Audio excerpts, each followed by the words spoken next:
الحمدللہ رب العالمین والصلاة والسلام علی سید الانبیاء والمرسلین۔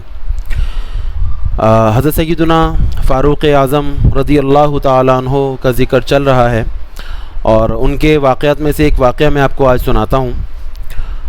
جیسے کہ آپ کو پتہ ہے کہ سیدنا عمر فاروق کا عدل و انصاف بہت زیادہ مشہور تھا اور مشہور ہے، قیامت تک رہے گا۔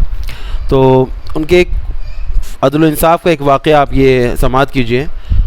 حضرت سیدنا عمر فاروق کی یہ عادت تھی کہ وہ مدینہ کی گلیوں میں راتوں میں گھوما کرتے تھے تاکہ کوئی مظلوم ان کی نظر سے گزر جائے، اور یوں ہی ایک ان کی عادت یہ تھی کہ اگر مدینہ کے اطراف میں کوئی قافلہ اگر آتا تھا تو سیدنا عمر فاروق جو ہے وہ پوری رات اس قافلے کی چوکیداری کیا کرتے تھے کہ کہیں ایسا نہ ہو کہ کوئی نقصان پہنچا دے اور وہ الزام جو ہے پھر وہ مدینے والوں پر آئے، اور حضرت سیدنا عمر فاروق اپنے آپ کو اس کا الزام اپنے آپ پر لیا کرتے تھے۔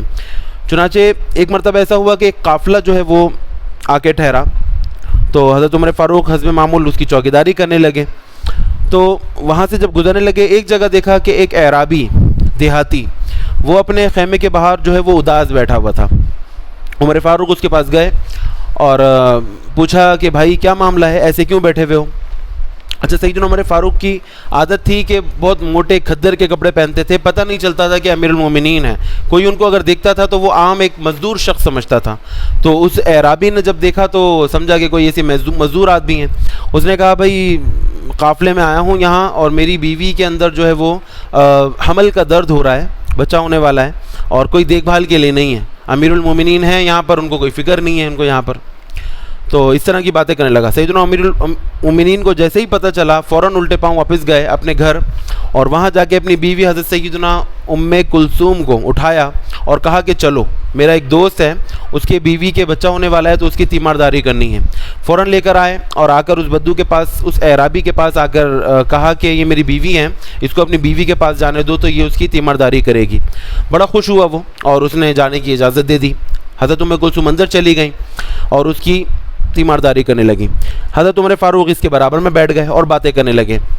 تو یہ بدو جو ہے وہ مختلف، جو اعرابی تھا یہ مختلف قسم کی باتیں کرنے لگا امیر المومنین کے خلاف، انہی سے کہنے لگا کہ سنا ہے کہ عمر فاروق جو ہیں بڑے سخت گیر آدمی ہیں۔ تو حضرت عمر فاروق نے کہا ہاں وہ تو سخت ہیں بڑے۔ کہا کہ پتہ نہیں مدینے کے لوگوں نے ان کو اپنا حاکم پتہ نہیں کیوں بنا لیا ہے، کیا ان کے اندر خاص بات ہے؟ تو حضرت عمر فاروق نے کہا کہ ممکن ہے کہ مدینے کے لوگوں کو اچھے لگتے ہوں، یا ان کی کوئی اچھی عادتیں ہوں گی تو جس وجہ سے حاکم بنا لیا ہوگا۔ پھر وہ اعرابی بولا، اس نے کہا کہ ان کے تو بڑے ٹھاٹ باٹ ہوں گے، بڑے اچھے کھانے کھاتے ہوں گے، بڑے اونچے محل میں رہتے ہوں گے۔